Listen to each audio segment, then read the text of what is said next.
Hello, everybody. Between the Lanes, episode 15 coming at you. Coach Pierre on the scene. Tony Prepster back after a 5-year hiatus. There he is. And here's our guest, episode 15, head coach, Kankakee High School, head coach of the Vipers Track Club. That's multi-time state championship coach Marques Lowe. Welcome to the show. What's up, y'all? How y'all doing? What's up, coach? Yeah, be sure to check out our previous episodes of Alonzo Nelson, which is 13, and Mike Reynolds of Kenwood, episode 14. So let's get right into it. Actually, let's start here. A few quick reactions. Um, I believe you fresh off of this past weekend. Your team, the Vipers, as we mentioned, competed at the USATF Illinois association meet. So if you kind of give us a quick recap on how the Vikings did and what y'all prospects looking like moving forward. Oh man, it's a pretty good weekend. It definitely threw some wrinkles in our schedule plans because they moved the meet to 2 days because of the injuries. You typically find that with USATF, like when anything is on the West Coast, unless it is Oregon, most people go to AAU. So that was like this year. And so that is always to be understood. But for my club perspective, we did really well. I think we got a majority of our kids through. I want to say, I haven't did the numbers, but I want to say right around like 89 and 95% of our athletes qualified for USATF Region 7 in Terre Haute. So we're looking forward to that. Maddie Marks is she's still rolling at this time, and she's been battling her teammate Reese Haney in the 400 to the 1A state champion and the 2A state champion, and she's came out on top both times.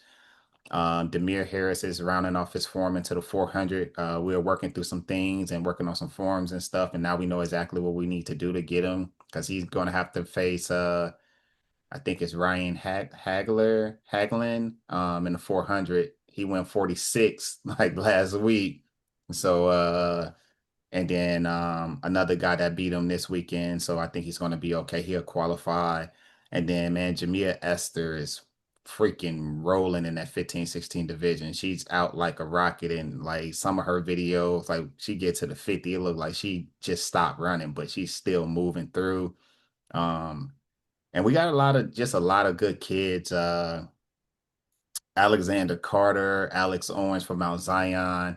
Those guys are looking well. And then we got a freshman, an incoming freshman from Mount Zion, Naomi Martin, who's 57-11 at the IESA state champion. Mount Zion probably will be the team to beat in 2A next year. Like I can promise you that they gonna be loaded. They gonna be loaded. So Hmm. Pierre, you muted, bro. I said, yeah, you dropping all the predictions. With the Mount Zion drop. We'll see how that looks in January after the club season, the preseason start. But um, yeah, obviously, we mentioned some of the accomplishments you've had, multi-time state champion, your success with the Vipers Club. Um, yeah, all that stuff started from somewhere. So we're gonna try to use this show to try to let the people know a little bit about you and how you got to this point. Because everybody doesn't know everybody. A lot of people see you walking around with your Kankakee stuff on and things like that. But a lot of people don't approach everybody or ask the tough questions. So we're gonna try to do that. So if you and there's Tony Jones, the honorary Chief K from back in the day. That's the I, other s- show. So I still wear those T-shirts too, Yes, dude. sir. Yes, copy. sir. That's Come on, awesome. Jones. Yeah, so if you kind of start and try to tell the people, where you from, and kind of what your upbringing was like before this track game started. You know what? It's crazy because like when I watch Nelson's interview and I watch Reynolds' interview, they have extensive like young careers. I don't. Like I was one of the kids that was fortunate enough to I was chasing a basketball dream. Like I really wanted to be a NBA player and wanted to make all of the teams, and I didn't make the junior year team and the senior year team. So my track and field year literally started in 2001 in March. That's the entire background. And I ended up being a walk-on at the University of Illinois with Coach Aaron Tucker. He allowed me to come into the program, walk on to the program, and that was like a blessing in disguise because you're talking about a young man that's originally from Leominster, Massachusetts, who grew up in the south suburbs of Fort Heights, Illinois, ranked, I think, number two in the most poverty is like areas in the world, like in Illinois for sure. And I just didn't have a lot. It was just I was chasing a dream. And I didn't even know that until I got to college and they did an interview on me and my background in Fort Heights, Illinois. And I was like, this is crazy. I didn't even know mom still lives there to this day. So my track and field journey was really, really small, really, really short. I do remember some glimpses of like trying out for Cottage Grove Middle School and running maybe one year when they had an 8 lane 200 400 meter track in the back that is now torn up and I think it's like a healthcare center or community center or something like that. And then you fast forward 4 years later, I'm a senior looking for places to go to school. And I remember vividly, I was trying out for the boys basketball team and they had a mile time trial. And I go out and I'm running and Damani Shakur is out there. And he saw me run and he was like, hey, man, I think you should do track. And I'm like, track, yeah, it just wasn't my speed, or I thought it wasn't my speed, right? And then he was like, hey, just come by my practice, and then I'm gonna introduce you to the head coach, which Coach Andrew Smith was the coach at the time. So those were my two first track and field coaches. Damani kind of just took me under his wing because he was coming over from those Thornwood teams with Dion Valentine, Steve Mann, and those guys. And then, you're going up against your Ryan Shields and Mm, your Terry Mastrinos and those guys. So he Jeez. was like trying to put like some stuff together at Bloom. And then, it was me, JJ Walker, Kenny Manning, um, mm, um, the twins, Tyrese and Tyrell. Like, so I was just coming into a program and I didn't know anything about these guys or how good these guys were. And Damani, he was just like, you're gonna be my 400 meter runner. And it was right after prep top times. They wanted me to go, but I had like 3 weeks of training. And he was like, no, you're not ready to run, but we could just throw you in here and see how you do. My very first track meet was in April, mid-April at Bloom Township. He put me in a 400 meter dash, and I raced James Cooper from Thornton at the time. And Coop was really, really fast. I ran 53 seconds, and then he was like, "You got a runner." So by the end of the summer, um, the IHSA sectional track and field meet, it was 49.9 to qualify at the time. I finished second, and they said I ran 50 flat, and it was like because it was hand time, but everybody else had me at like 48, and so I didn't make the state meet in the 400 meter dash, but I made it. Me and my team made it in the 4x4, and so that's how I got started. So from literally April of 2001 to May, and then June going into the summer circuit with the Stealth Bombers, Demani's club. mm-hmm, I had my interview at the University of Illinois. I remember staying at ISR and I called Coach Tucker and I was like, hey, my coach told me to call you. Is it possible that I can meet with you to, talk about track and field? Because I really want to do this at the next level. I'm very, very young. I'm very, very raw, but I think I got the skill set. And he told me, if you know anything about U of I, I'm at ISR, so I'm all the way on university. And he's like, if you can meet me at my office and 15 minutes before I leave, I'll talk to you. I ran from ISR all the way to Fourth and Beerfeld. Didn't know where I was going. No GPS, no nothing. Just running down the street. I'm getting there. I'm out of breath. I'm tired. I'm bent over. He's walking out the door as I'm coming in. He took me to his office and he set me down. And then he was just like, if you're going to come, we'll have a spot for you on the team. And that's where I met Coach Gary. And then I forgot Tom's last name, but they took me under their wing. Damani was like a lifesaver in that point because I'm from the hood, so it was just like just trying to survive and being out there in Fort Heights and all that other stuff that was going on around that time was terrible. And then at that time when I came in, I met Sherman Armstrong, uh, mm, Anthony Mormon, and then Kendall McCroy from Indiana. Those were the people that took me under their wing and molded me into the athlete that I am. And then right after that, I had my own little like problems in college because I just wasn't a focused kid because coming into college, I had a 2-year-old. So my focus was back at home worrying about my daughter and then trying to be a track and field athlete and then going through some stuff with the court systems and all of that other stuff. But Tuck, to this day, I can call him at any given time um and he'll pick up the phone. He remembers my birthday. He reaches out to me. I wish I would have left when he left because I felt like I would have been a different athlete when he left. Him, they didn't hire him, and he went to Kentucky. My career went down the drain at like when he left. So it was just one of those things where I am the coach that I needed now that I didn't have, and that's why I'm always pushing my kids harder, making sure that they understand the cycles and going through the things that I went through. I tell people like one of my mottos lately has been you do not have to learn the hard way because we have already learned that way. So let me teach you the right way to do these things and then we're going to be perfectly fine. And so that's where this journey is heading now and that's where it kind of starts. So Um, that era that you just mentioned, whether you realize it or not, you were cutting your teeth because you mentioned some great names. That was the Thornwood dynasty era, and if I recall, you mentioned Coach Damani, who I know very well. That South Suburbs was kind of like the mecca of Illinois track and field because it was only two classes back then. So you little did you know you were cutting your teeth, man. You just didn't know it at the time in this game. yeah, I didn't. I was, like I said, I tell my athletes all the time, like the stuff that y'all was chasing for a lifetime, I was fortunate to be talented enough to hop right in the fire and go right after some of the things that we went into.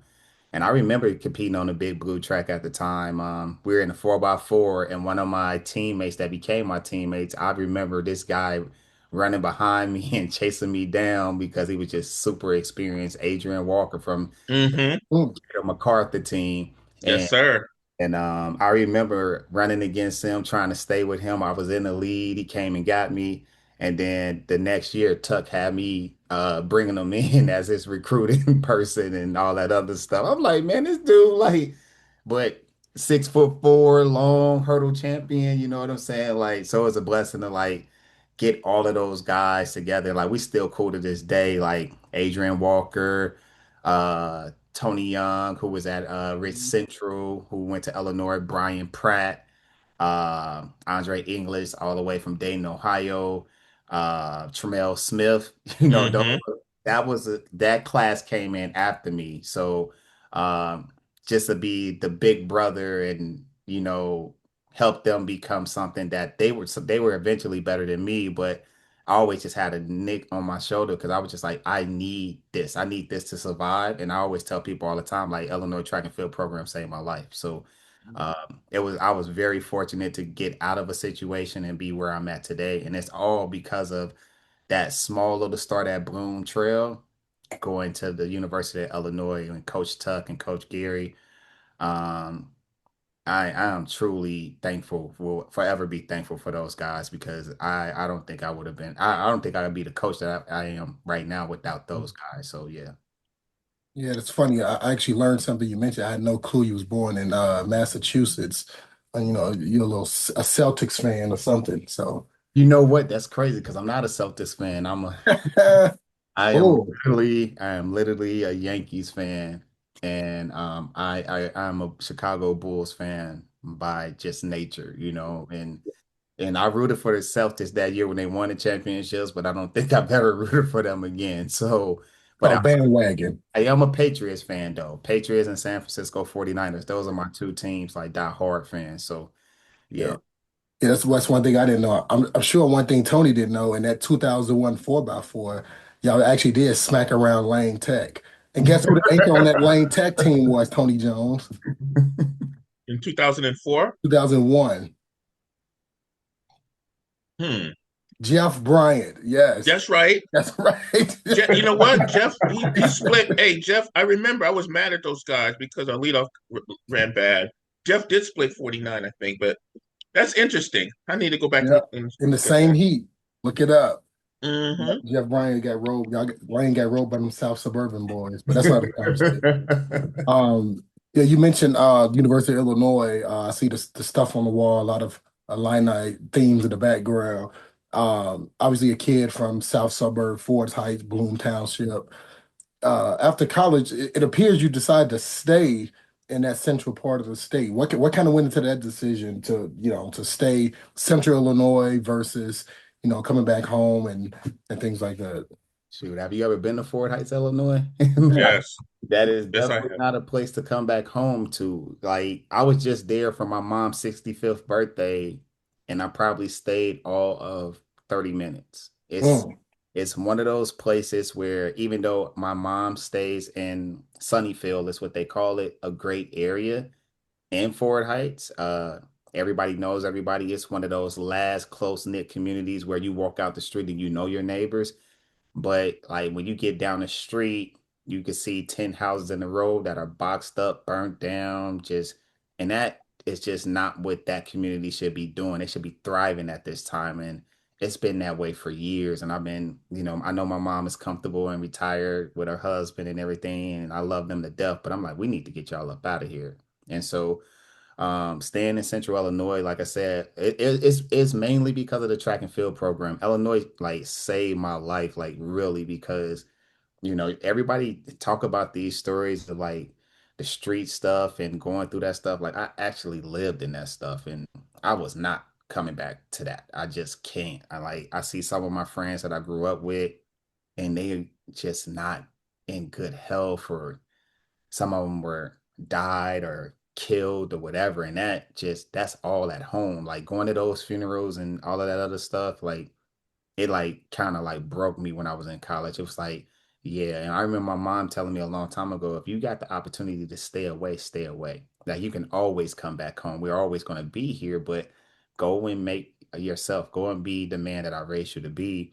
And like my mom has become my best friend of some sort, but I needed those tough lessons to know like everything that I went through while I was in college is just reminding me of the like we are one step away from making a mistake that can change and alter our lives forever. So staying at U of I and staying down here in Champaign, Illinois and Urbana, it's just like I guess it's like a safe net for me. It's like I had the options to move in different places, but this place is just home because that's what it became in 2001. I think I'm about 25 years in, and the community, I love the community. I love on game days when it's packed, you got U of I basketball and football doing well. I actually have, I want to say 15 total athletes that have come from my staple to go to the U of I, whether it's football or track and field. And so, like, just one of those things that I'm continuously proud about because, like I said, I'm still that little boy from the hood. I'm like living the dream, and it's like U of I is the hardest school to get into, and blah blah blah, and I made it and I graduated and I got my master's degree from here. And now I'm seeing the revival of what U of I track and field used to be back in the 50s, the 60s, and the 70s with Coach Petros and Coach Small and Coach Mitchell and I'm forgetting my guy name, but The throws coach. Thorough's coach. Yeah, I'm seeing them just make up so much of what like they lost and lacked in the last few years, and they still get flack. And I'm just like, you know what? Like U of I is in that power four, and they're going to be there to make some headway and make some room, and that's this program can help shape your life or it can change your life. And then you get a degree from the University of Illinois, even though people don't look at that on resumes no more, but that's a pretty distinguished degree in That's a any big deal. Yes, it is. field. So I'm fortunate enough to have two from the U of I, and I hope that I can get to continue to send athletes there that are going to survive, and be the best version of themselves when they get up out of that. So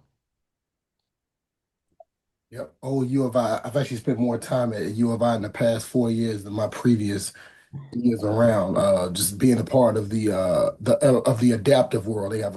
They one of the leaders, I'd argue, worldwide when it comes to adaptive sports and things like that. So going to the Red Center, the Dread Center, excuse me, and seeing all those resources available is great. So they have power when it comes to adaptive sports. Yeah, track and field, basketball. I'm talking wheelchair. Tony, like what? Yes, wheelchair sports. So Oh yeah, I know. yeah, I know you dabbled in some coaching down there. I believe St. Thomas More. What's the other school you was with? I started at well, if I go back, my first start in just the coaching world was Franklin Middle School. I was assistant on the Champagne. cross country program, and then I was assistant in boys basketball while I was there. And then I got the nod for Champaign Central. Um, I got I spent I think 4 years there. It would have been five, but I had got into my master's program. They offered me the position. And then I got into my master's program. I couldn't make it work. And then the very next year, that same position opened up, and Coach Gundry Hood hired me again, Coach Hood and Coach Woods. And then some things happened in Champaign that was unfortunate. I really don't really speak on those things because, like everybody can assume, but nobody would really know the story unless I say stuff. But it basically became like a a way for me to get up out of a situation and help kids understand like you only have one name. Don't let nobody play with your name. That's the only one that you get. And so I stood on that, and I could have stood and fought, and I just got tired of fighting. And so leaving Champaign Central to go to be the head coach at St. Thomas More, that was my first head coaching position in St. Thomas More, and we did it in 1 year, and my entire team qualified for state that year. And then after the politics of St. Thomas More and learning that parents drive the school and things like that, it became more political, black and white things and stuff like that. I took a break from coaching for like 3 years. And Mm, so Mm. I worked in Rantoul School District. I offered to volunteer for Rantoul School District. And at that time, I was more brash and more honest and transparent about how I felt about the surrounding area of the sport for track and field. I didn't like it. I used to say things like, I would take your team and beat you with your own team. You're not coaching them right. I truly believed that at the time. And ruffled a lot of feathers in this area, which I don't really care for to even to this day. But you can see what happened when you believe in yourself. My confidence was really, really high. I knew that I was being pushed to be a coach and I just didn't know how. I didn't like the politics of education at that time. And it was more policies and politics than anything instead of coaching. And the Vipers started to take off really, really big and started to find its footing. We started in 2010. Our first nationals was in 2012 in Baltimore at Morgan State University. mm, And we went down there. I had Simone Thompson at that time, but she, you ran into that juggernaut of Shamir Little that year. So, like, we ran into her. You ran into your Chardonnay Crawfords, your Alexis Jensen Millers, and those kids. And there was one Brenna Detra from Peoria. They were around mm, Yep. the time. And Simone, we turned her into a 400 hurdler. She made it all the way to nationals. I think she finished ninth, and she didn't make the finals. And that was the end for Simone. She eventually went to U of I, then transferred to Arkansas State. And then I just made the Vipers just a segue for me to continue coaching. And then I was looking forward to moving out of the state. I had a job offer in North Carolina. This is probably the first time I mentioned that in public. Like, I had a job offer in North Carolina, and the Nationals was in North Carolina that year. I was going down to look at places to stay. And then I got a call from Jess Gathens, Ronnie Wilcox, Theodis Pace, and eventually Dr. Janera Walters called me and asked me about the boys' position at Kankakee. And I didn't want to do it at first because I was just like, that's a haul, that's a travel. I don't want to move to Kankakee. And I'm glad I didn't. But eventually, I took the position, and then Coach Benny Phillips was there. What mm, year was this? This was 18. It was Okay. 2018. And so I got another call. I was in North Carolina, and they said, hey, can you do the girls' position too? And I had to think about it for a while. And so then I said the only way I would do it if you make me the director of track and field. And so they made me the director of track and field for the school district. And so far, it's been a blessing. I've been boys and girls head coach, and I also oversee the junior high program as well. So just on the outside looking in at everything. And we're now in 2026. I'll be going into my ninth year at Kankakee High School and Kankakee School District, and it's been a blessing up to this point. So, Yeah, I actually knew you on the scene prior to Kankakee, of course. I didn't know your IHSA type background, anything to that nature. Just simply from the Vipers. I know you had some guys like Vincent Gordon, my guy, like my favorite Viper from Centennial. I think went to Centennial. Yeah, Vincent and Gordon. Dominique Lewis. Yep. Yep. Yeah. Man, what was that? 2017, 2018. My That years was off, but the very first year that you guys interviewed those guys from our program. So Yeah. I that remember that. still have the picture. We were at Benedictine University, and Vince had just won the 100, and Dominique had beat the girl from Zontavia's team. the Rosier maybe. DeRozay. Yeah. She had just beat her, and then you guys interviewed them, and then that's the rest is history. That's when the program started to take off. So. Yeah, we gotta find those. I mean, these kids be walking up. Remember me? I was like, no. You gotta show me a picture when you was at the age I interviewed you. But making that transition from club, and we probably can maybe we could jump into that. Making that transition from club to high school, what were some things that would have been like a deal breaker for you? I know you mentioned you had to be the director, but is there anything that scared you about making that transition to from club to a big school? I know you mentioned St. Thomas, but those are more like 1A type schools with obviously Kankakee is a bigger school, bigger conference, bigger area. Talk to us. What were some things that kind of worried you about that? About Um, Even to this day, it still worries me just not being accepted by the community, Mm. going into a place that you're a foreigner. Like they look at you as an outsider, and you always hear the stories about like, oh, well, Kankakee has always had the talent. They never had the coach. And so then you get the coach, and people still don't want to accept you because Hmm. they don't understand your methodologies or what you want to do with the program. And I'm the outsider. I'm coming in from looking at it from an outside point of view. I know who all of your top athletes are. I did my research. I knew I had a great like athlete coming in, and that's what I was more so worried about. And then I became friends with a guy. I'm not going to say his name that lives in Kankakee, and he was like, Marques, you just got to silence the noise. It's going to be very noisy, and people don't like the fact that it's an outsider taking over. They wanted this coach to stay, they wanted that, but we hired you for a reason, and if you can silence the noise, you're going to be good. And so and then I had the backings of Jess and Mark Jones. That was my mentors as I was going through this transitional phase. And Jess lives like literally a minute and a half down the street. And so Jess was always in the building, always giving me nuggets, always feeding me history about Kankakee. And I always knew because when I was at Champaign Central, the Kankakee girls and they used to come down. And so I always knew who Bianca Rocket was, even though she was before my time. I knew who she was. I knew who Tiana Easton was, Mm.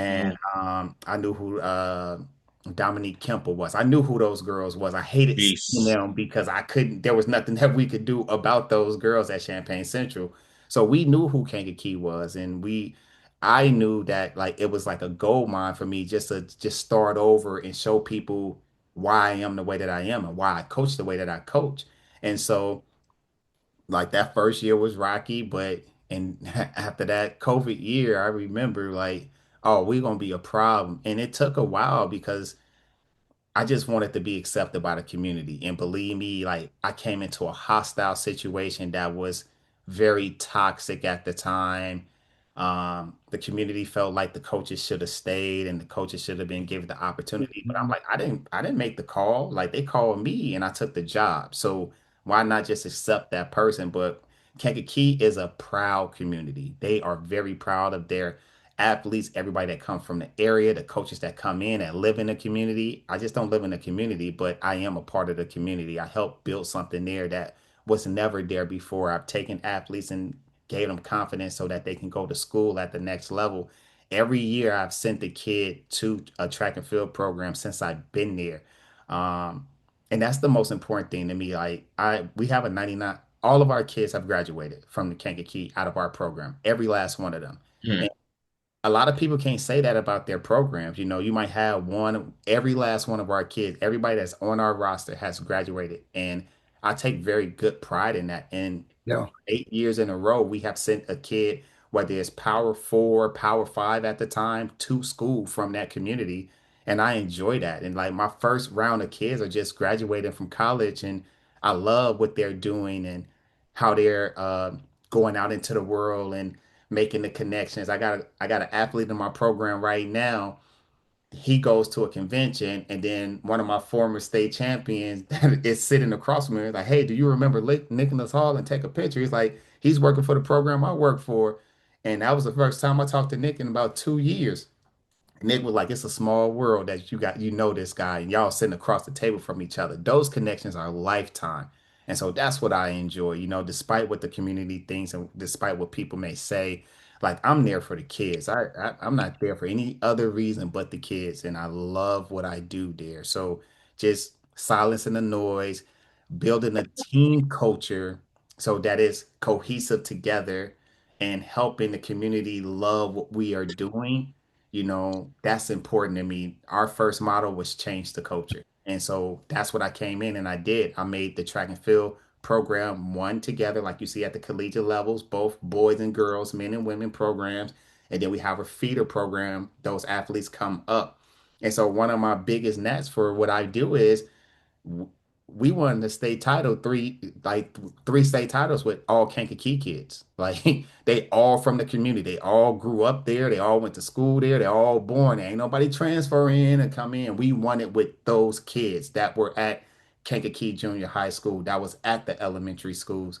And I love that for that community because all of those kids are special in my heart, especially winning the first one and then y'all know how it is. Y'all I know what was going down. So, but outside of that, man, no, like it's a very proud and rich sports community that man, they take pride in their sports at Kankakee. That's all I can tell you. They I know what they do.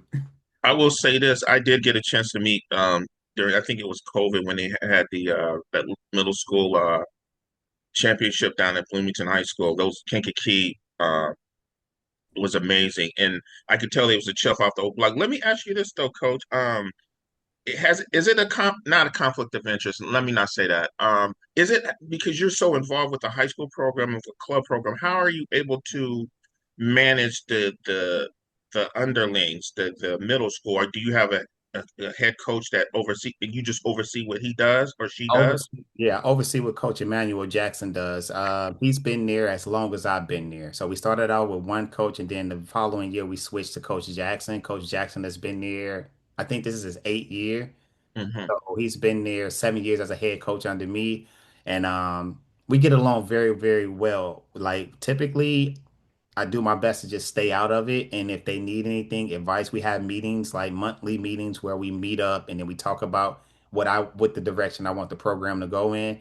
But also giving them the freedom to coach, giving them the freedom to make mistakes, giving them the freedom to do what is necessary in terms of when their kids get to the high school level, it's an easy transition because that transitional period can be bad if you don't have a feeder program. So it's just like all of those little league basketball and football teams that they play together for so long, then they get to the high school level and they just dominate because you're running the same system. At the junior high level, we do the same warm up, we do typically the same workouts.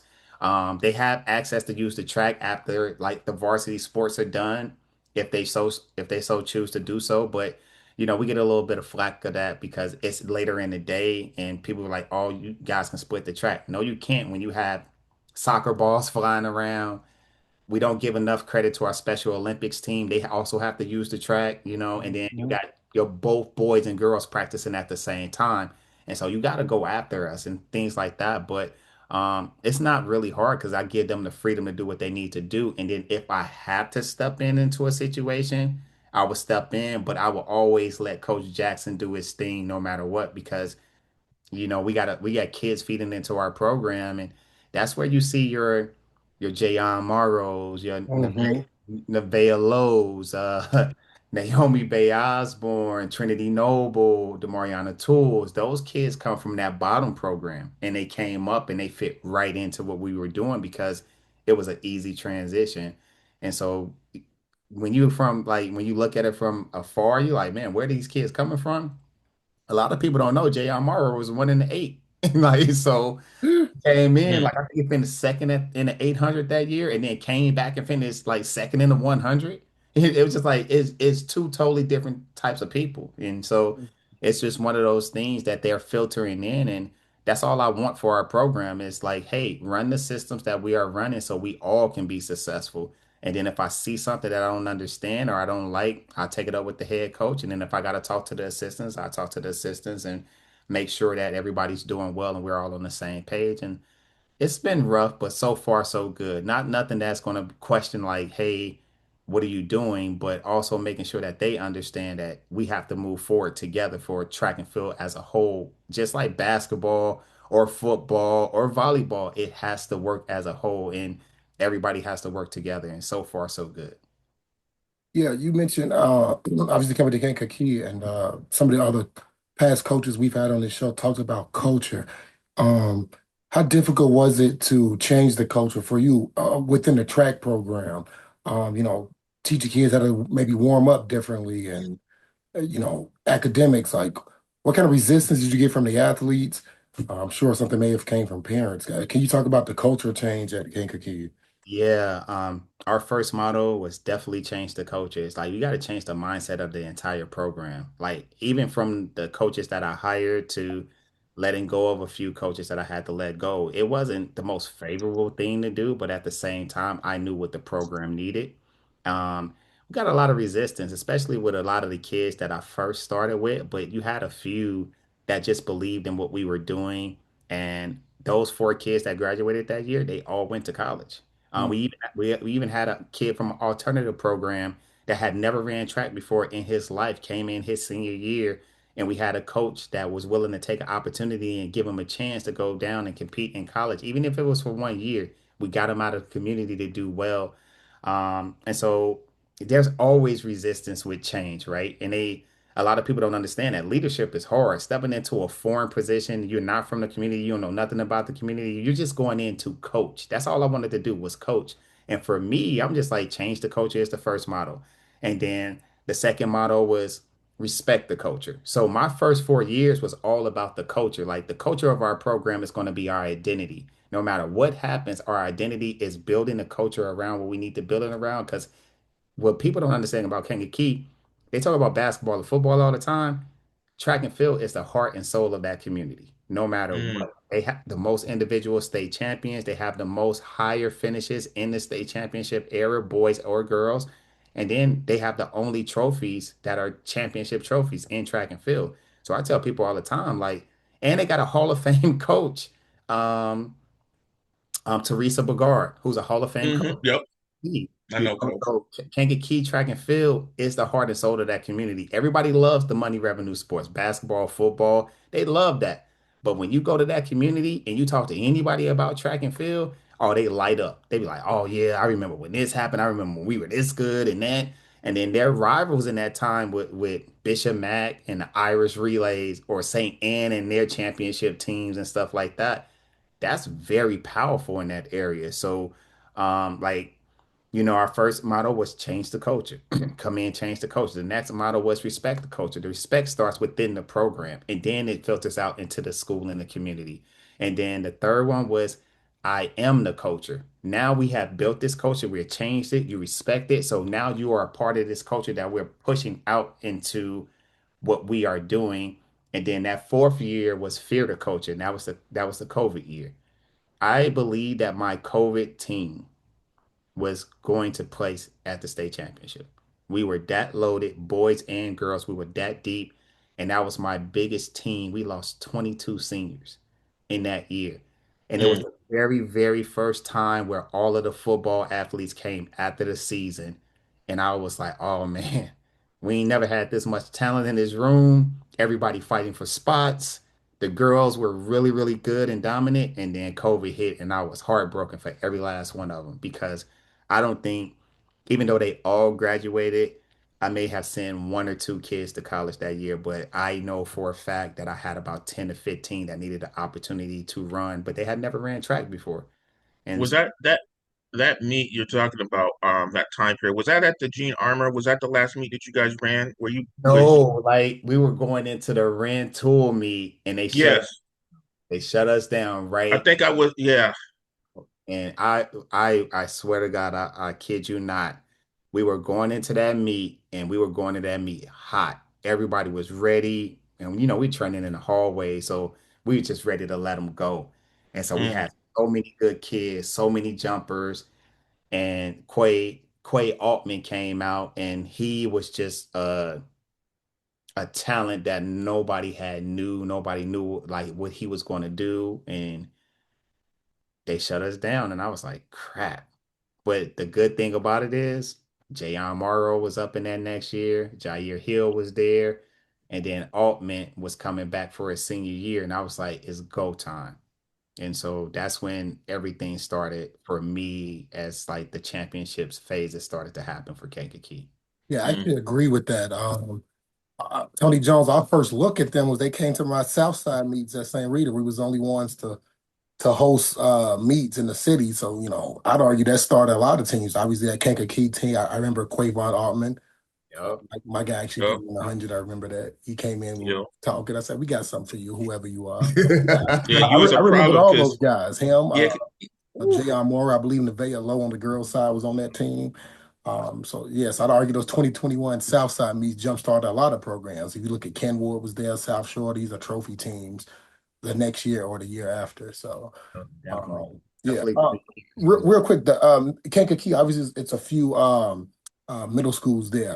How involved are you in your program with middle schools, with feeder systems? Some people have them, some people don't. But how involved are you with the feeder programs and the What I try to we have to be involved with the feeder program. So, but I basically communicate everything that I need to communicate through my head coach down at that level. So I know Kankakee has LCC and Kankakee Junior High, and then we have one more school there that feed into like just the Kankakee Junior High track and field program.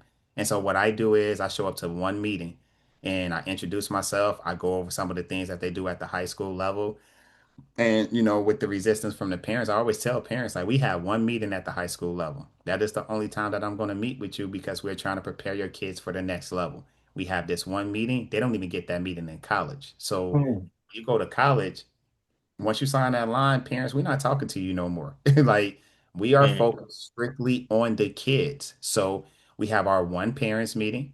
After that parents meeting, if you're there, if you're not there, no matter what, we do not communicate again unless there's an extreme problem.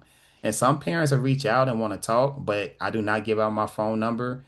Everything is communicated through email. So everything that we communicate through email is on record and everything is a paper trail. So if you say, well, Coach Lowe said this, nah, if you ain't got it in the email, more than likely it didn't say it because in that email, you got a timestamp, you got a date, and you got my signature on that email. We try to make sure we communicate that way. And so everything that I do with our feeder programs is, you get the private schools that come in and try to sway kids to go. I know Pierre and them got a couple of guys that go to St. Rita and play football Not me. I ain't got nothing to and do with that. transfer back into the district and stuff like that. But that stuff I can't control. I always tell people I'm going to coach the kids that's here no matter what, good or bad. If you're coming into a championship program. That is our pedigree. That is what we believe. And no matter what happens, we are going to be at the top. We are going to be talked about. And people remember Kankakee from the past. Like you're going to always remember Bianca Rocket, Dominique Kemple. Name a boy that you can remember outside of Jayon Morrow. Like he was the one that catapulted the boys program up. It wasn't even Quay, but it was like Jayon. Jayon had the charisma, the energy. Mhm. He was like, I'm that guy. I gotta race these guys. You gotta beat me. And outside of Jayon, I didn't know another guy that had that level of intensity in track and field in Kankakee. I can't remember a guy. But then you go back to the records and you see a lot of people on the record board. I've talked to a few like other family members that they passed along and they're excited about the program. I remember when we were winning, I have voicemails up the wazoo of people who went to East Ridge and Westview just calling and leaving voicemails. Hey, Coach Lowe, you're doing a great job with the kids. And that just boosted my confidence because I knew that's what the community needed right after COVID. And Mm. so I remember bumping into Tony Jones so, like state meet when it was the all class state meet, everybody was together. You guys 1A, 2A, 3, all on the same day. And I said, we got something for you in this 4x2. And he said, man, y'all in lane one. I said, I guarantee you're gonna win. He said, you want to put that on record? I said, I ain't gotta put it on record. You will see. And that is the first start. That was Kankakee's first ever relay team to win a state championship on the boys side ever in history.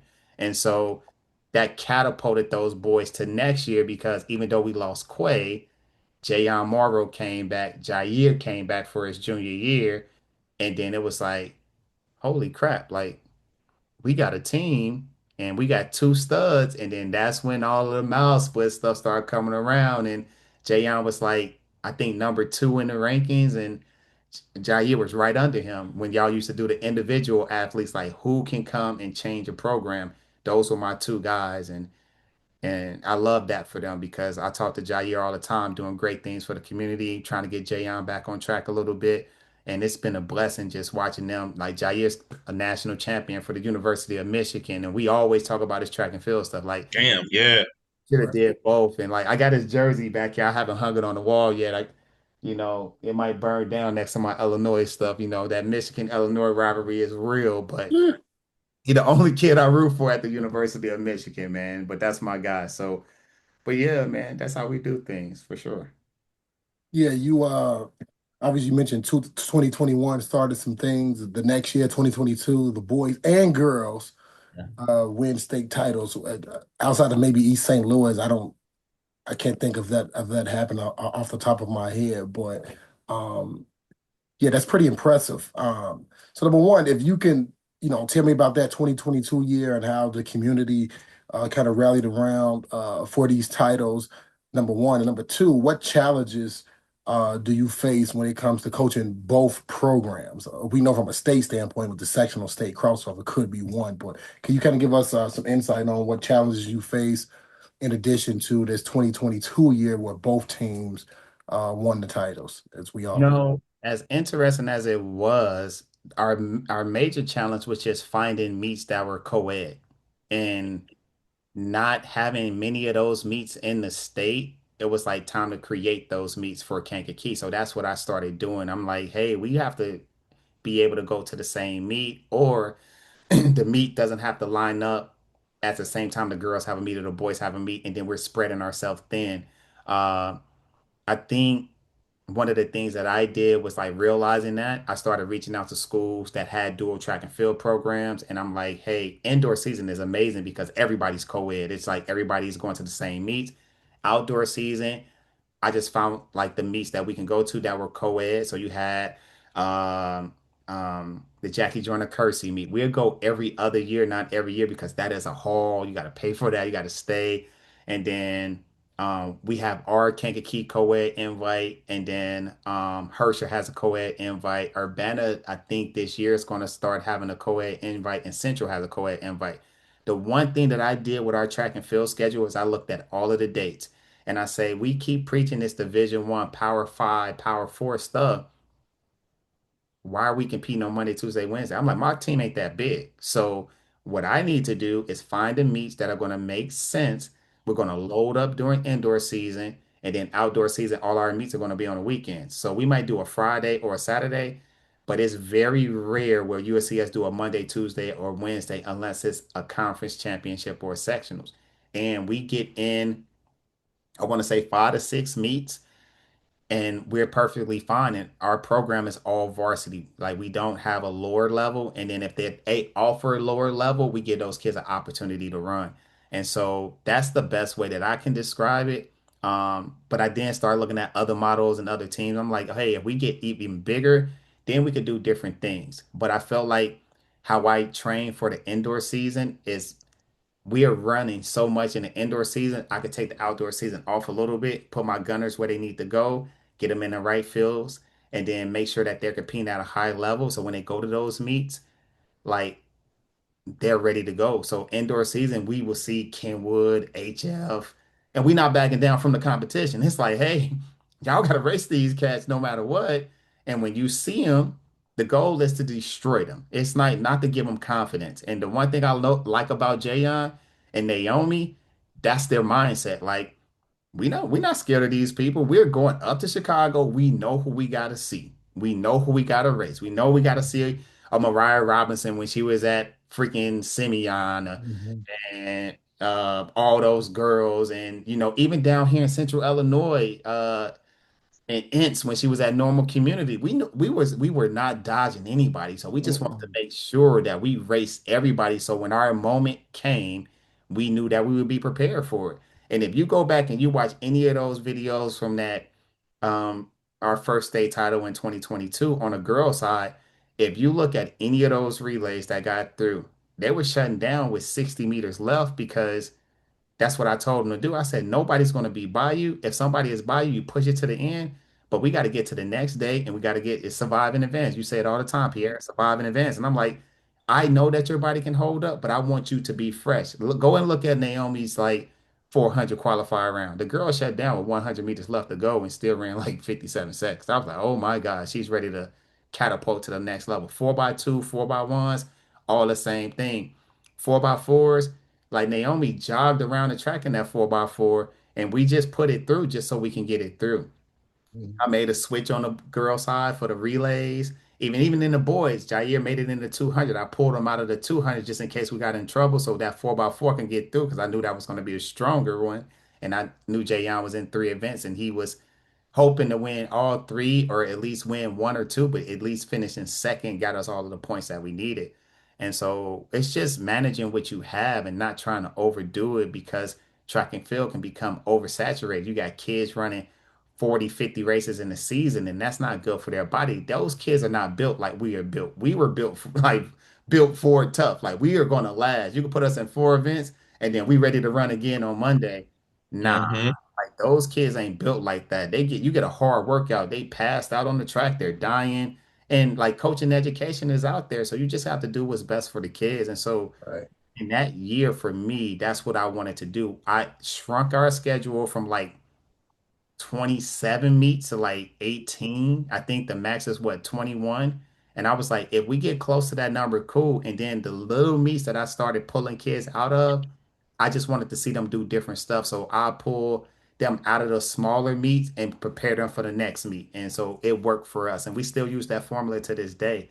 And just on the record side, like the state title has been won seven, I think 6 to 7 times with both programs are running. I'm the first coach to do it just with both programs tied together. There's not been another coach that has done it outside of Kankakee High School and Coach Lowe. So I just wanted to put that on record. So Yeah, Yeah. I hear you sneaking talking about training. By the way, I believe your girls did sweep all the sprint relays like 2 years in a row. So that's an impressive feat. That's a triple crown right there, Tony J. Yes, it is. Yeah. Um, you mentioned Ford built Ford tough. Actually, you probably should use built Ford Heights tough. So that's probably Hmm. Old Ford factory out there. give me that some Ford credit for that. factory is right Um, right there, still there to this day. It's crazy. Hmm. so two-part question. Number one, do you consider yourself an old school or new school coach? That's number one. And number two, you can kind of give us a peek into your training methods. I know there's many types of training methods out there, but you obviously pick a certain method for a certain reason, and you can kind of give us background on what you do and why you do it from a Look, training standpoint. nuggets out of me. I ain't trying to give y'all too much. Okay, yeah, yeah, we know people watching, so For me, I'm old school. I am a military brat. My mom, my dad were in the military, so I'm super old school, but I'm mixed with new school, right? I'm that guy that lived in the south suburbs that was a foot worker that go to the parties, footwork all day and have fun. And I got so many messed up ones. It was crazy when in my college days. But I say old school because old school is built on that respect factor. It's like, hey, like you have to respect what we're doing, or we're gonna destroy you. So if you overlook us at any point, like you're gonna run into a jug saw. And so for me, like old school is just the way that I go when it comes to my training because I think about the methods that my coaches put me through. Damani was old school. Andrew Smith was old school. And then when I met Coach Tucker, look at his coaching tree and who he's behind. He went to the University of Florida with Mouse Holloway. I believe that Moss is one of the greatest track and field coaching minds of all time. And being that he started at the high school level, Coach Tucker was able to go to the University of Florida all the way from New York.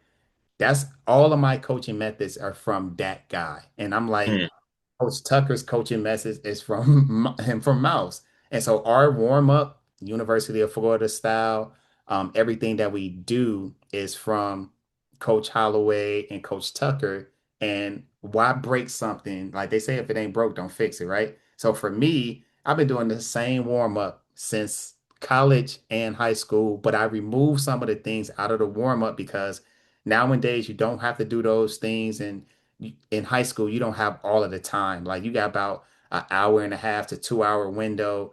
And then like I try to model what I learned in college and learn from coaching education. And Coach Tucker is one of the best track and field minds to me. You know, I can't call Mouse and be like, hey, Mouse, like, how do you do this? But I can call Coach Tucker and he'd be like, hey, this is what you do. This is how we do this.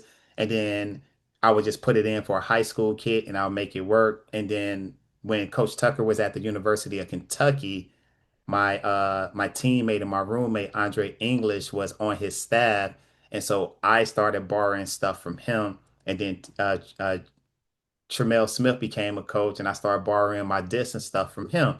And so then I became a student of the game and started listening to your Wheatleys and um, Paul Zavala, those guys and all of those hmm guys, they're really, really instrumental in me becoming the guy that I became because, like I said, I'm still a baby to some people in the sport. I was learning on the fly. I did my research and just tried to figure out. I used some stuff from Damani, but all of my workouts and everything was stuff that I did in college and all the stuff that I learned from Coach Tucker and Coach English along the way. And then I met Jeff Timms. Jeff Timms became my brother's coach, and he had that background. I think he went to Ohio State and all of that other stuff. So I started listening to those guys a little bit more. And then my coaching tree just became coaches that I looked up to, your Dean, Coach Dean out there in South Florida. Um, uh, I became a student of Clyde Hart, and then I met Brad Dalton and Michael Ford, and I just was like, man, mm, I could call and text those guys and ask those guys. And then lately, the two that's been very instrumental in what I do has been Coach Smalls and Coach Petros. I can call those guys and say, hey, what do you think about this? Hey, in the weight room, I'm trying to do this and trying to mimic that. Can you show me what you're doing? And if you look at like social media lately, you see all of these clips about Coach Petros and his weight training and how he's doing it, and you see so many people trying to mimic it. You don't have to mimic it. You just have to have the right amount of things to do for your high school athletes. So when they get to that level, like they'll coach them up. And so um, those are the things that I do. I'm a believer in 400 base model training all the way from the top down. You got to be that triple threat athlete, 1, 2, 4. If you cannot run the four, and I've heard Mike say this, I've heard Nelson say this, you can't run the 400 for me. Like, that's kind of itchy feeling for me. So I need girls to come in and not be afraid of the 400. Remember, Naomi Bay Osborne was a 100, 200-meter runner, and she was like, I ain't doing the four. I said, you're going to be the 400 state champion. She looked at me like she was crazy, and she won that thing 2 times in a row. yep, So, and I'm just like giving them in junior high, you don't really have a choice. It's like know who your athletes are, identify what you need at the next level, and then put those athletes where they don't want to go, but make them love and fall in love with it and respect what they're doing. Because I already had 100, 200-meter runners. I had Nevaeh Lowe, I had Sydney Ramsey, I had Jakia Altman, and Sanaya Stewart. And then I had a young girl, Sanaya Simonton, who couldn't make any of those relays because Naomi was there with Nevaeh Lowe. And I'm just like, hey, you want to be okay? And then when we triple threaded that next time around, Sanaya was on all of those relays because she couldn't get on those relays in the beginning. It's the same thing with Jayon. Jayon and Jair were more so 400-meter runners, but Jair became a dominant long jumper. And I'm just like, hey, we can use them here, here, and here. Jayon, you could do the 1, 2, and the 4. And we were just deep enough to just spread them out and get them in 4 events total. So you had Jayon in the 1, the 2, the 4, and a 4x1. And then you had Jair in the 1, the 2, the 4x4, 4x1 in the long jump, but I pulled him out of the two so he can get in that 4x4 because initially he was not on the 4x4. And so it was just moving the pieces around and make it. So, and most of the workouts are just from Coach Tucker and what we did at the U of I. So old school mixed with Coach Tuck, new school, old school, and Clyde Hart training, 400 base model, making sure that the athletes understand that the sprint, the 400 is a sprint. So if you want to be a sprinter, you have to be able to run the 400 for me. So Yeah, I agree with that. As a distance guy myself, we always make our distance guys. You're running the 4x4 at the end of a meet, if applicable. I 100% agree with you. I think it just makes you tough, yeah, it does. It definitely does. And you see so many people that shy away from it or they go and hide doing the 4x4s. I'm like, man. oh, let's go out here. And even like yesterday at the Junior Olympics, like Madeline Marks and Reese Haney, they came right out of the 4x4, 10 minutes rest, and then jogged the four. I'm like, Mark Jones and Art Paul was sitting at the finish line. He's like, hey, they got some broken 400s today, huh? I'm like, in 30 minutes. I said, 30 minutes. This is literally less than 10 minutes and they right back on the track, hands up, breathing well, and let's go through it. But I trained those athletes in September. So from September to January, their base training is still there so they can get the work in. And so that was another thing that I do. Like I do off-season training for all of my athletes that want to do it. It's my little private business that I do. And I do semi-private because we have so many athletes that want to come in and train with me. And so the college model is right after Labor Day. We start working right after Labor Day because think about how short the IHSA season is. January 18th, right after Martin Luther King Day, you come in and then you're competing in 2 weeks. And most of those people, most of those coaches are sitting on the couch being couch potatoes. But the other coaches like myself and some of the club coaches and some of the high school coaches that take it seriously, they're training in September. They're in their hill workouts and sand workouts, pool workouts, and putting our kids through the grinder to get their body ready to go. And then you may compete late December and then go into January. By the time I send all of my kids out to high school, they got a solid foundation, and that's why you see Madeline, a person like Madeline Marks, three-peat in the 400 because every year she's ran faster at the state meet, and then she dropped 2:54 seconds, even though she didn't do it at the state meet. It just shows you like her base training was amazing because we put all that work into her. So yeah, it's people just do things backwards nowadays. I tell you that, but Hmm. I mean, when you read books on Clyde Hart, you go to the coaching conventions and you listening to people and you're actually paying attention to what people are doing. We got so many Illinois track and field coaching legends that are doing great things, like Adrian down in University. He's in Louisiana. Um, Man, I can't remember none of these guys' name, but you got Emmanuel Bennon, you got Coach Jackson down in Wisconsin, so many great coaches that you could just pull resources from if they have the chance to talk to you. So I keep and Randy Gillen is still down where he's at in Auburn, but he's still Oh, yeah. down doing this club thing and stuff like that. I'll pull from so many people. I'm a student, so in order for me to advance my athletes, I actually have to believe in the training and what we're doing so we can get forward. So I'm always down for a coaching convention, coaching clinic, talking to you guys all the time. I love that y'all are historians of the sport and y'all drop nuggets here and there and y'all know what's going on. So I pour resources from every last one of you guys. Like I'm truly in debt to this entire Illinois track and field community because it's so special to me and my program. So All right. Hey, I'm curious. After you won your first title, or maybe second, what did the contact look like from non-coaches? Because a lot of people tend to think, oh, such and such won a title, so they know everything. But that's the case for some, but it's not the case for many. Like because we've been around championship coaches who like maybe you just had a non-award athlete. But what was that like from a coaching standpoint? Meaning the coaches reaching out to you just to kind of pick your brain for knowledge. well, you know what? The crazy thing was they were doing that before I won the titles. And I really appreciate that because they looked at me more as a 400-meter guy because I had so many kids from other schools winning the 400 state title. And then I'm just an overall coach. So I'm not even gonna put their names out there, but I've Mhm. actually coached some coaches up with the 400 because I was a 400-meter runner myself. Coach Tucker was a 400 hurdler. And so it just made sense that that was my knit.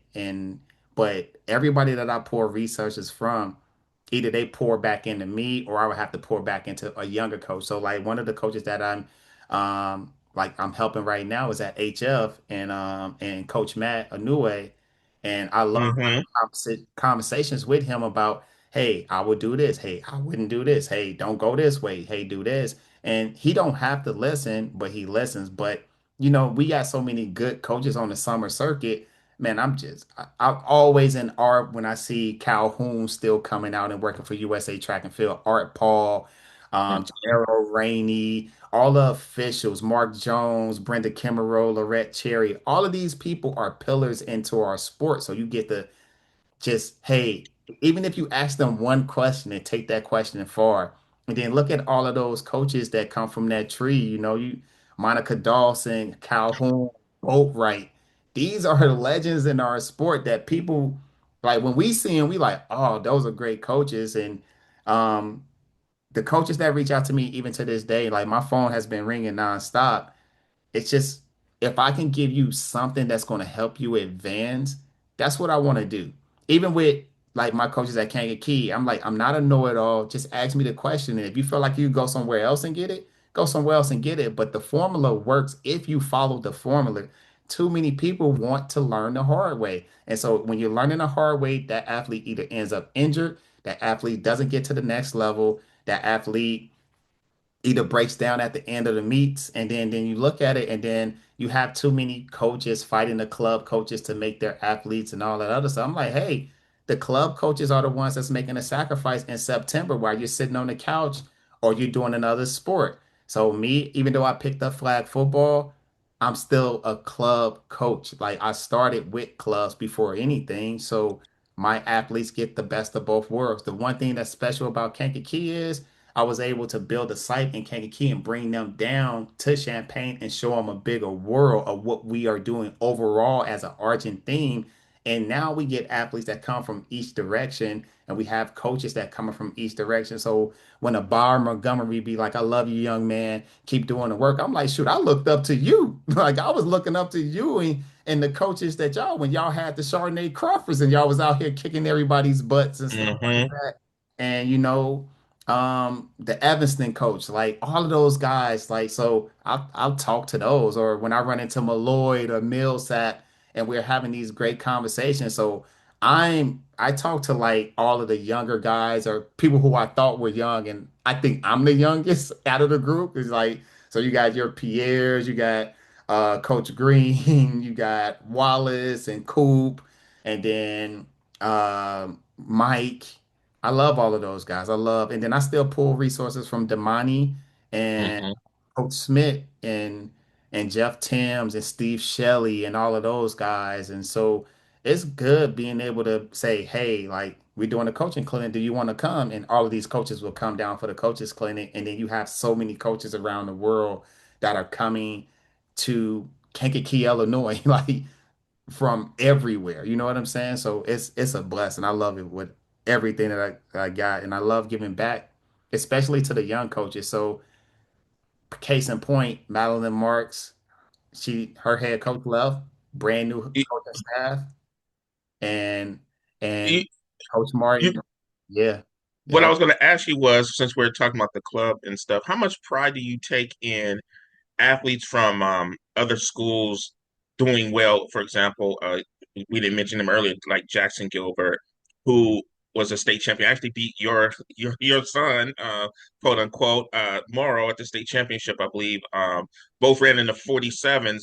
But those are kids that you coach in the off season. But how does it feel when you see like you mentioned earlier, Maddie Marks, who uh, I won't say help you win a state title, but they kind of did some things. Hey man, You know that's what? my athlete at the end of the day, Yeah. even though she's on the other squad. Yeah, and you know what? It's crazy because remember we had this conversation a while back. You were just like, it must feel weird having to race all of your kids that are in the finals and you got to go against them. It makes Yeah, it makes it 10 times better for me because I'm just like, I know that we have to go against certain teams and I know that you're going to help us score points or you're going to help beat some people that need to get up out of here. So in our Mm-hmm. first state championship run, I knew for a fact, I didn't tell Brianna that she was going to help us out, but I knew she was going to help us out because you're in the 100 hurdles, you'll be the state champion, then you're in the 300 hurdles. And she typically doesn't run the 300 hurdles. And I remember her walking up to me and be like, Coach, I'm nervous. I said, well, I just need you to be one person. And she beat that one person and them points dropped down, but we had already had it wrapped up by the 400. So it was kind of like a null and void. But I love seeing my athletes like do well at the next level. Think about it. Your 1A this year, your co-champions for 1A was St. Effingham. Reese Haney is a part of the Vipers Miss program. Haney. And then you had Madison Yazell and Layla Miller and Claire Eidner from Aurora Foresight. They're also Vipers and they co-champions, you know. And so Jamia Esther from Danville and 2A, Mm-hmm. Viper. So if you're just thinking about this year in terms, and then you go back, you know, Jackson Gilbert, Cedric Saban, you know, like when we were going to battle with Urbana, like it was tough, you know, or you know, we was going like Toulon Unity when Cal Burgoni won the 100, you know, he wasn't favored to win the 100, but he stepped up because of that offseason training piece. So Mm-hmm. Kinley Nettles and when she won three state titles and you know like I think their team finished fourth and she was the only one out there or your Jaden Robertson from I forgot what Oh, school he was at but he was at Jaden Robertson and Daniel Lucas like when they tied for the state championship I think Cowden or something like that so yeah, Counter, yeah, yeah, got it. Counter Harry, yeah. yeah, so we Got it. see Got it it. all. And the one thing I always remind myself of is like you help them, you know, get to the next level. And sometimes the appreciation is like wanted. Sometimes I just want a coach to just say thank you, but coaches are too prideful, you know. No, they hate. No, And you've gotten very, some hate. I'll tell you right very, now. I mean, that very shows that means you're doing something because there's some coaches can't. It's like, man, that's Marques. I can't stand him, man. You know, because your kids have because those kids have done well, and that's your imprint. And you can tell. yeah, and I don't take any credit for it because I won my state championship with Kankakee. I got three under my belt, and that was the most important thing to me. Like think about it, before 2000 and what 2021, my first state championship with my team was that 4x2 team that won from lane one.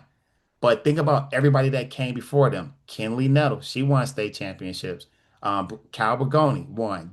All of those kids came before that. So for me, like seeing them win those state championships, I was always proud and like I was always powerful and prideful of what they were doing because I'm like, this is kids from my staple. And that's how it should be, especially like if a coach understand. I'm going to acknowledge one coach that actually made me realize how powerful we were. Monticello, Cal Ness, right after they finished, I think it was either second or third, he sent me a message on Facebook Messenger. He said, Coach Lowe, it's not a coincidence that three of these young ladies run with you and they train with you in the off season. They run for the state. And that was Amelia Ness, was his daughter, was in the 100 Mm-hmm. hurdles. Maddie Lee, 100, 200, 400 guy, and Landis Brandon, who was our pole vaulter, who helped them.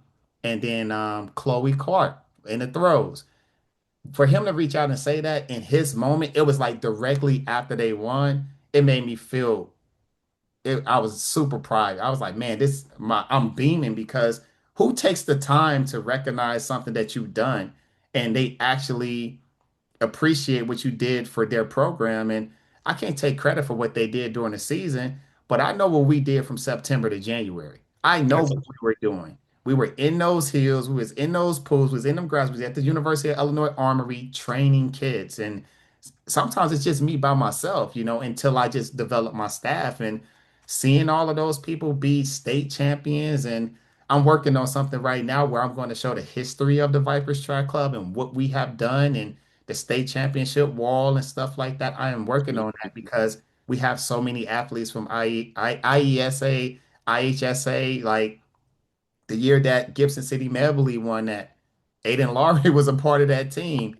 you know, when they won the state championship. And look at what he's doing now, like all in the NCAA game and stuff like that, that's coming out. And then you look at Kat, who was at Oakwood, and when they won the state championship, and she won the 100, the 200, and the discus. You know what I'm saying? There's little stuff like that that people don't realize that we had our hand in, and I'm just super thankful. Like I said, I'm very competitive, so I love when I show up to an IESA state meet and my kids come and run up to me and they like, man, this is what's going on. This is we're going to win it. And I've been sitting back in the background. And those 3 years off allowed me to coach so many kids and just look at the sport as an overarching whole. And I appreciated that. I needed those 3 years off to get back into coaching. And so that's why Kankakee is so important to me right now to this day, because if they didn't call, I probably would have been in North Carolina. Like, Mm, but when they called, I was like, the same thing that my kids do for me, where they travel 45 minutes to, I think the longest trip that an athlete has traveled was 2 hours to come and train with me. Why can't I go an hour and 15 minutes up the street and make a program better and do it with my coaching staff, do it with my knowledge? And so that's why I mainly took the job at Kankakee, because so many athletes did it for me before I even took the job at Kankakee, and it showed me a way. I remember wanting to walk away from it because I was just like, it's too political at the high school level, depending on what school you're at. Everybody has a knack for everybody. Everybody's hating on somebody. Everybody think that we're ego, and like Deion Sanders said it the best, like, don't let my confidence offend your insecurity. Like mm, I am coaching, like I'm super confident. Like I'm not as brassful as I was back in the day. I just ignore people. I unfollow people. I delete people. I block people that I don't want to see. But for me, my confidence is the one thing that I got, especially where I'm from. Like I keep going back to my Fort Heights days. There is nothing in Fort Heights. Great community, nothing there. Nothing there. So my confidence has to be an all-time high, especially in track and field. The culture in our state from high school to club is so crazy. So many great athletes. Sure, you just seen a 14-year-old girl run 54 seconds. Has the memories of Dejora Miles when she ran 53 at the USA Championships in Benedictine University. We look at her like that girl, 13 years old, she just ran 53 seconds. Now you got McKinney who's going into that Kenwood. She just ran 54, 11 something, and 24. Okay. Like, so I know. I love that, man. But My eyes got big, man. I know. I seen it. gonna be that's gonna be dangerous. But like just Yeah. case in point, man, regardless of the hate and people who don't like me, I would tell them any day. Have you ever had a conversation with Coach Lowe? Do you know what Coach Lowe? Do you know why he's so confident? Do you know why he does the things that he do? You don't know. You just go by word of mouth. And if I didn't made you mad based on my confidence, I'm glad that I live rent free in your head, that every time you see me, you got something smart to say. Because guess what's going to happen? I'm there to kick your butt anyway. I'm there to like make sure that if we're going against a team that I truly don't like and you're talking stuff, oh, I'm going to destroy you if I have the team. You can beat us on any given day, but can you beat us at the state meet? Most teams can't say that they did that, especially the ones that talk all the crap about Kankakee, how we train and what we do. You ain't never beat us at the state meet. There's one team that beat us. I ain't even gonna give them the credit on my show right now, but one team that beat us, but we not even in competition with that team. I just don't like that team because of their coaches. But at the end of the day, it is what it is, and sometimes you're gonna I win. think I think I think I know what you're talking about, and I'm not You going to know mention what? them either. But It's not who you I, think I'm talking about. That's why it's crazy, right? Because I know there's a team that can't stand me, and I'm okay with that. Like I'm not here to be liked. I'm really not. God put me on this earth to lead, and I'm going to lead by example. Whether it pisses you off, like that quote lives rent free in my head. Do not allow my confidence to offend your insecurities, because I am confident in my ability to coach this sport for sure. let me add this to you, man. Is if you talk to a Kankakee kid or a Viper kid, you have, man, you instilled some humility, like for example, moral. Those when you talk with those kids off the record, they are, or on the record, great character kids, man. And I know that's from you and your coach and stuff. I mean, what I mean by like just very respectful, just awesome kids, man. And that's a Yep. credit to you. And we gotta teach them, because I am the coach that I needed when I was going through this. Like if I promise you, if Coach Tuck would have, if they would have gave Coach Tuck the head coaching job at Illinois when it opened up after Mm, Coach Winnicky stepped down, I guarantee I'd be a different type of person. But they didn't give it to him. They brought somebody else in, and it went bad for me because I looked up to Coach Tucker. Coach Tucker was like my second mentor, like a father figure for me because I didn't have a father figure growing up. So he became the person that I wanted to be like. He became the coach that was like higher than all, and just being able to travel in my first year with Florida relays, Texas relays, Drake relays, the Missouri Invitational Twilight Meet, the Iowa stuff that I got suspended from because I wasn't doing my part. I missed the class and he set me right before the Big Ten championships. mm. I do that with my kids to this day. Like, hey, it's a privilege to be out here. You know, you have to earn everything that we're giving you. And so, one of my things is character-based training, not just on the track, but you have to go out and be a community member as well. We under that 24-hour rule that anything that you do when we're in season, if you're not doing it, it's going to come back if I find out that you're doing something wrong.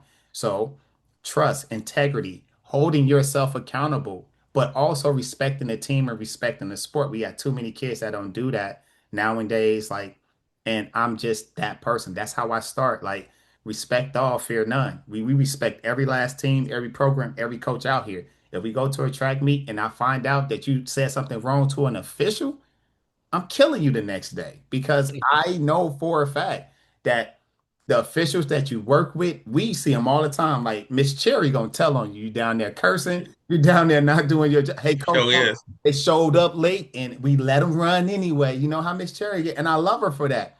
Oh, Yeah, I know this your chair is coach. awesome. I'm telling on you, I know your coach.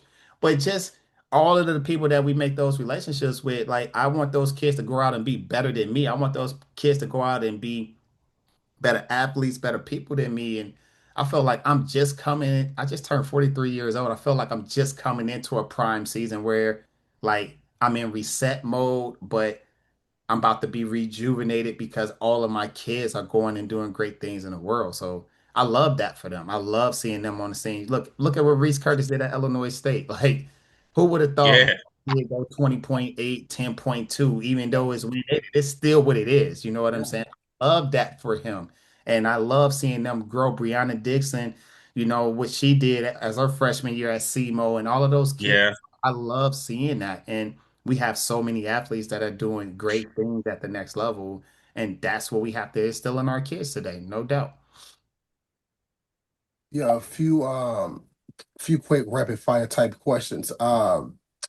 You mentioned indoor track. Recently, the Walter Center opened up. How does that change your coach, your approach to coaching, your training, or having a facility? What has that done for you? Because and from an indoor perspective, only like 5% of the state has one. Uh, and to have one in Kankakee is a blessing, to be honest with you. Those hallways, the good thing about our building, our hallways were 89 meters. So we Mm, were able to get a lot of great work. And then in our oval, it was around 250 meters around the building inside. But training on ceramic and then training on, a Mondo Super X 13.5 millimeters thick is super important to us. So mm, just having an indoor facility that is like after school you go to instead of being packed in that hallway is a blessing. There were times where we would pay just to go down to U of I and just get on the track just before we had our first meet because they have open hours and things like that. And it just made sense because I live in Champaign. But it definitely helps my training a lot because the one thing at Kankakee is like when we would have our hard running days, how you would have to give them a day off. Like if we go hard on Monday, Tuesday have to be at 60, 75% because their legs are just shot training in those hallways. But having a facility that gives the energy back to the leg and having it being able to just run 200 meters and get those workouts in, it's a blessing in disguise. And I really hope that a lot of schools are going towards the field house model because if your gym is small and your kids are training in the hallways, if you get that field house, it's going to open up wonders for your program. And we won the state championship before we had the field house. So mhm. winning it that mm. following year, you know what I'm saying, just made more sense because it's like we didn't have the field house. We did that in the hallway from freaking October all the way through. And then when it's cold days, you got to cancel practice and stuff like that when it's too cold because Kankakee gets really, really cold and there's nothing out there but just wind. We're like in the middle of a cornfield, and literally when it's cold, it is cold, and you can't sprint in cold weather. So having that facility and them putting the bid in to get that facility is a blessing to track and field. I love it. Like we have everything that we need. We host two, maybe three meets in there. We got a big co-ed invite that we have in there, and it's starting to gain a little bit of traction. And what we did was like we made it so that all of the smaller teams in the area can get a bid into it, but we want Mhm. Mm. all those power teams to say, hey, like we want y'all to come here because we have the capability to host. We don't have the seating, but we do have the capability to host. And that helps our program out a lot. That's why I pushed our schedule down this year because when they moved the world meet from the original date, we moved our schedule down because now we don't have to, now we can open up and do a co-ed time trial and where they can race each other and get that experience of real time, real engagement, um, race mocking at home. And then we go out and then able to compete. So it's a blessing. I ain't even gonna lie to you. It's one of the best things in the world to have in your like coaching toolbox is a field house, an indoor track for sure. Yes. Yeah, I'm jealous. Yeah, a lot of these programs that won state. You look at Huntley on the girls' side. I would never guessed 10 years ago Huntley would be having a team title. New field house. Batavia boys. Come on, what are we talking about? New field house. So it's definitely something to have, and I'm jealous.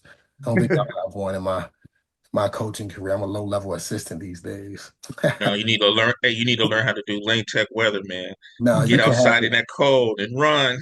Let Lane Tech have it. Y'all doing No. well too No, because it's the rough, kids are man. built for that. Yeah, like that Yeah. cold Chicago wind is crazy, but they built for it. So sometimes we get out there and run with the code. Like our distance crew is starting to come really, really big with Coach Ganster and the things that she's doing in our distance program.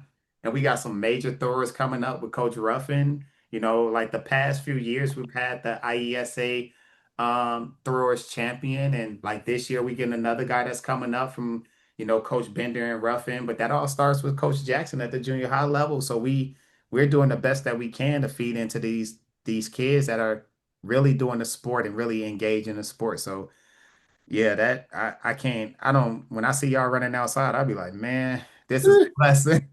Like this is a blessing. Like I can't even lie to you. Yeah. Tony Jones be in the press box, by the way. The kids be outside. Press box Tony. He got like 50 nicknames. You involved in the advisory committee. I believe your term may have expired, but there's always a lot of questions and concerns around how our state series works out. But my biggest gripe is that a lot of people complain about the final 2 weeks of the season and just ignore everything before that. If you can, from an advisory committee member, current or former, like I said, I'm not sure when your term expires. Um, I, I I feel like things are getting pushed out slow. Like we kind of all want certain things. Sometimes, most of the time, it's the same things, but nothing really happens. Can you kind of give us an insight on what happens at those meetings and why Man, the process of change is so slow? yeah, eating is about an hour and a half. Um, it's everybody that's if you're in the zone, I think my zone is zone 3. And so we basically get all of the questions the day before and the meeting notes. We do our best to go through everything, but sometimes I think the media get oversaturated with people' personal feelings instead of actually worrying about how to advance the sport to move forward. And I think Illinois has one of the best individual state championships ranking amongst all of the state championships outside of like Texas and maybe California.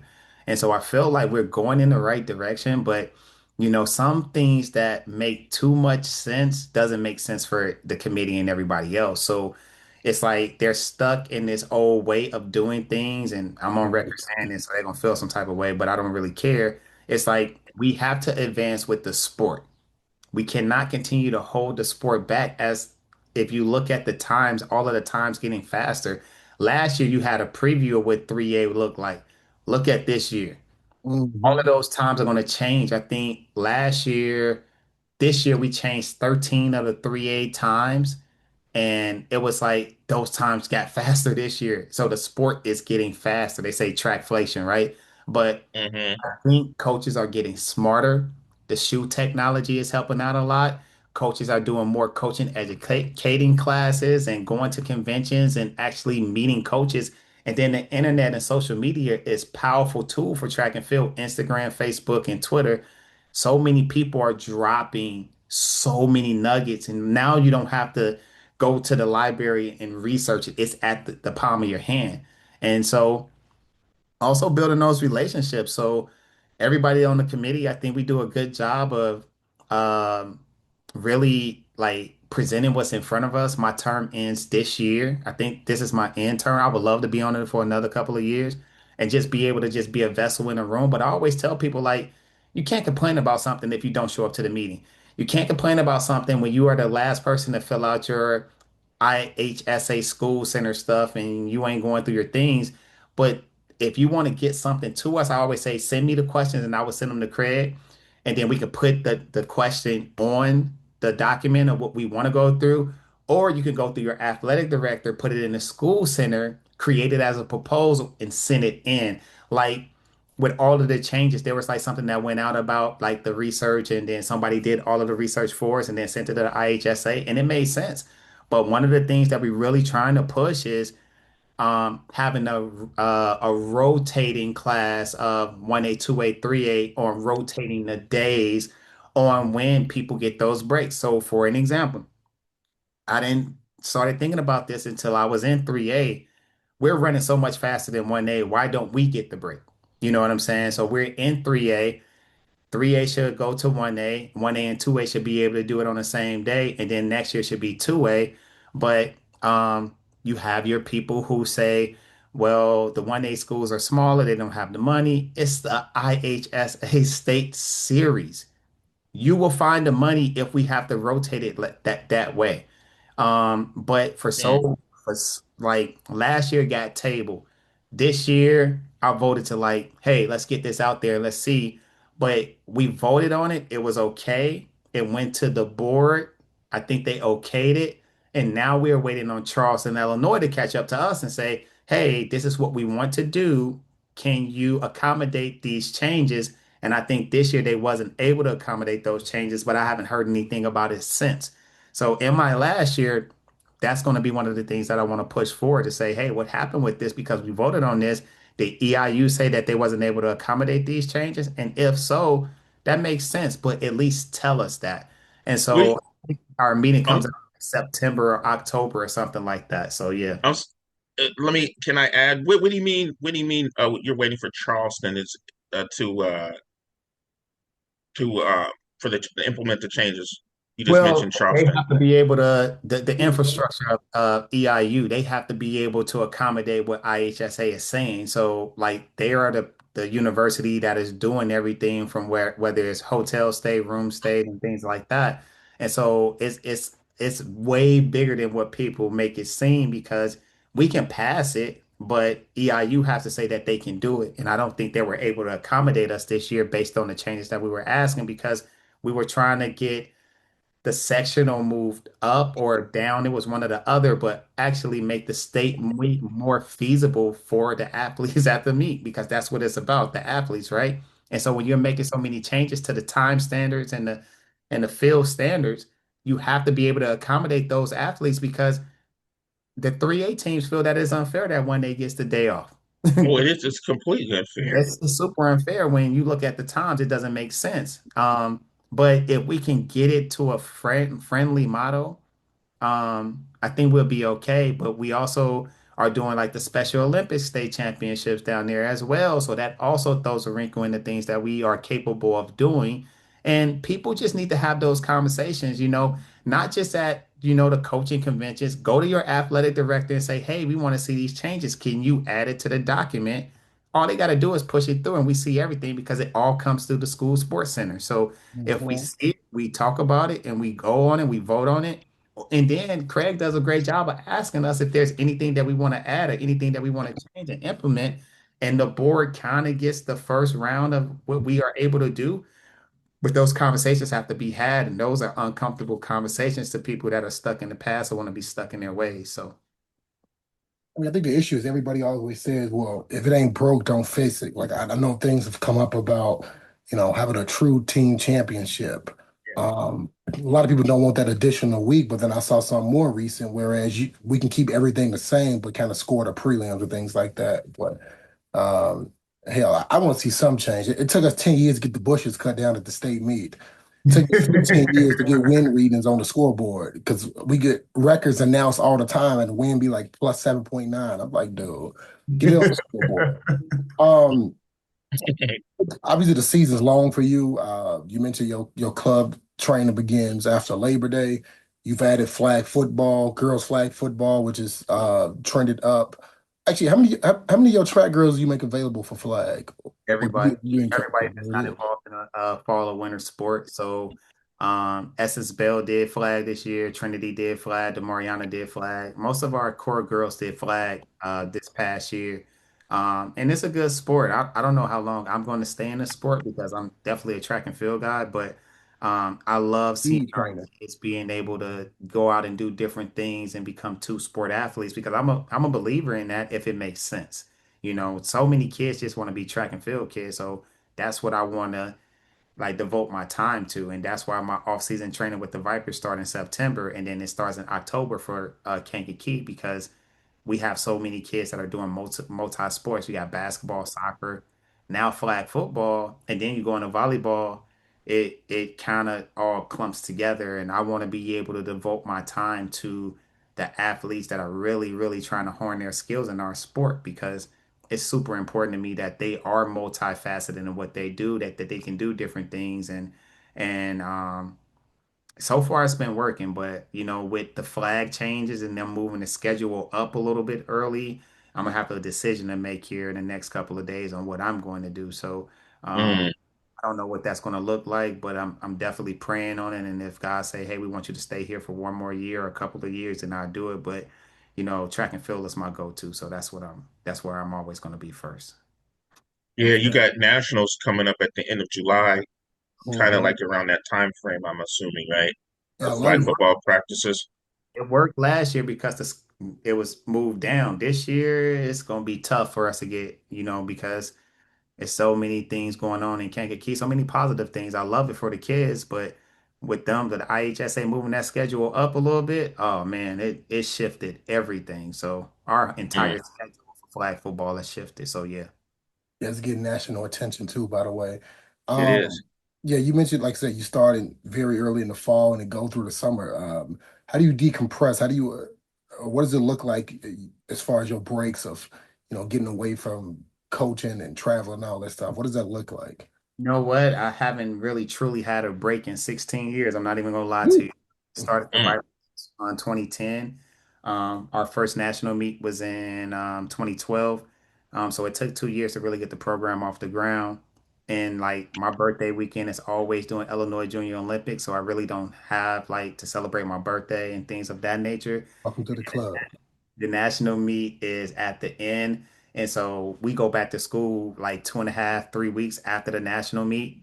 This was the first year where on my birthday, I wasn't with my team and I just took the day up to go visit family, try to Old Brook stay the night, have a good steak. And, I'm a bourbon person, so I do a lot of that, collect bourbon. And one of the things that I've been doing a lot is like really getting back into reading books because I feel like we just on our phones all the darn time and just learning more things in the coaching world and meditating. And I'm a music person, I love music. So I decompress every day on the road. I got an hour and 5 to 15 minutes every single day, depending on traffic. So I leave my job at my job. I leave my home at my home. So when I'm on the road at 6 a.m. in the morning, like I pray for 15 minutes when I'm on the road.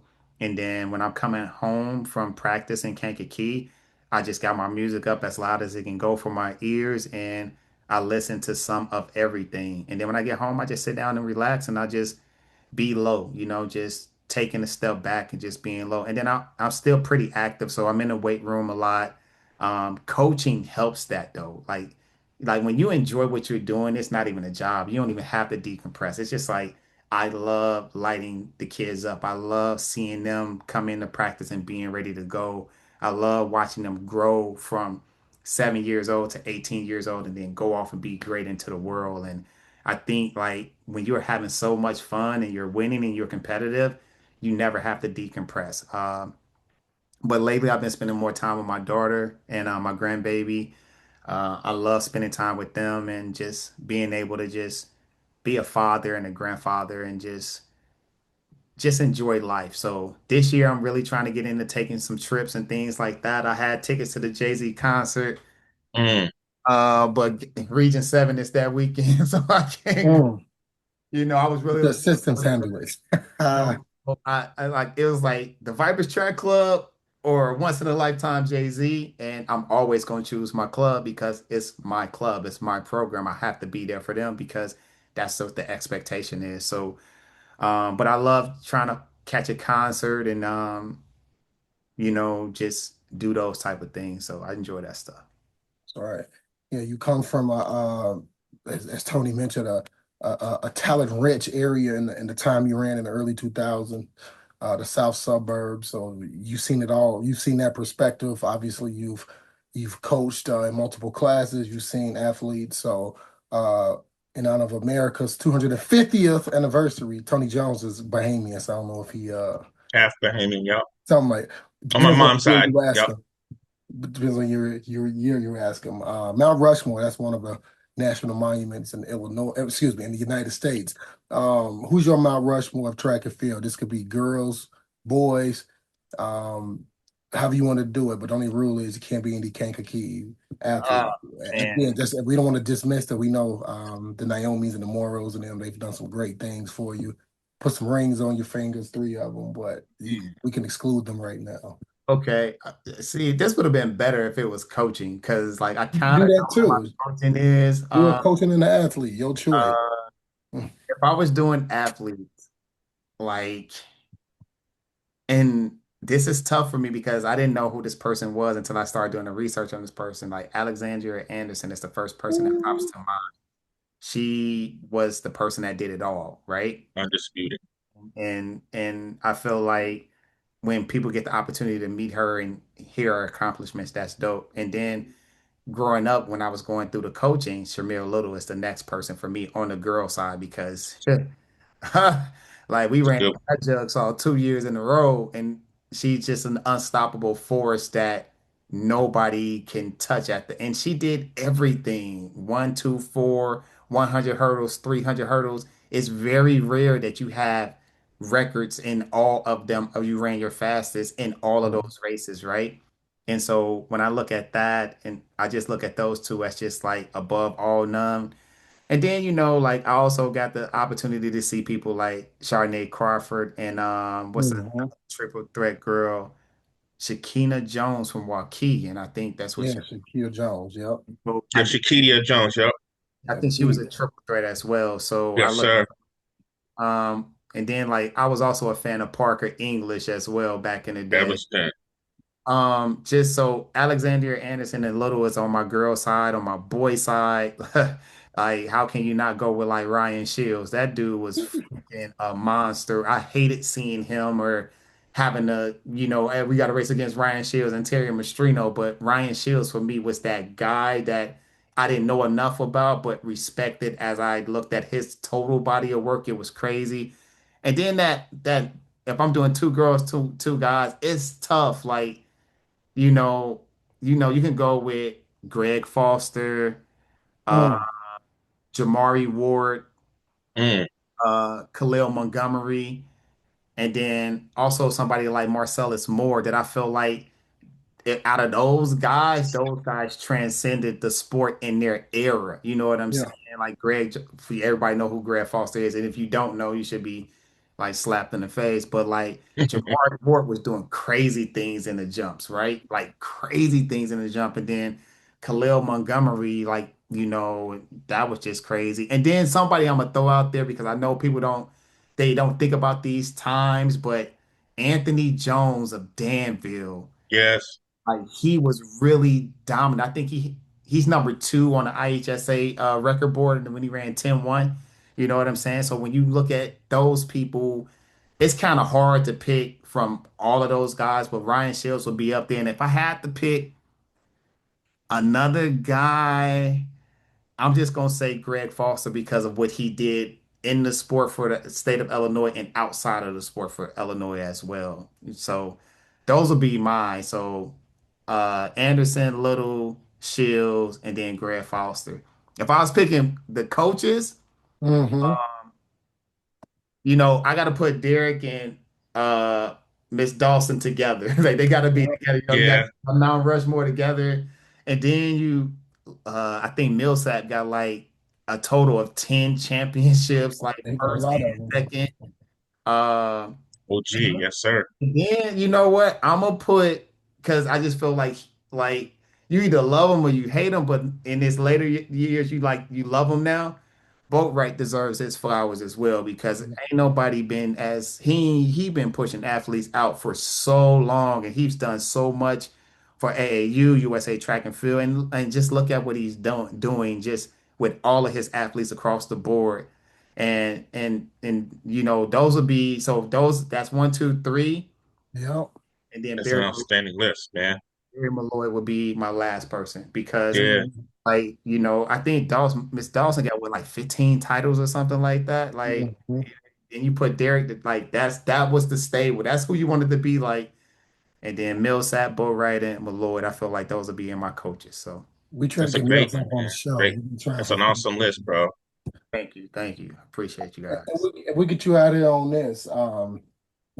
Obviously, you've had a few championships. You have 3 rings, I believe. You had some success on the summer level, things like that. But I don't believe you're going to end coaching no time soon. But once you do hang up the whistle, or whatever coaches use these days, I don't really see too many whistles.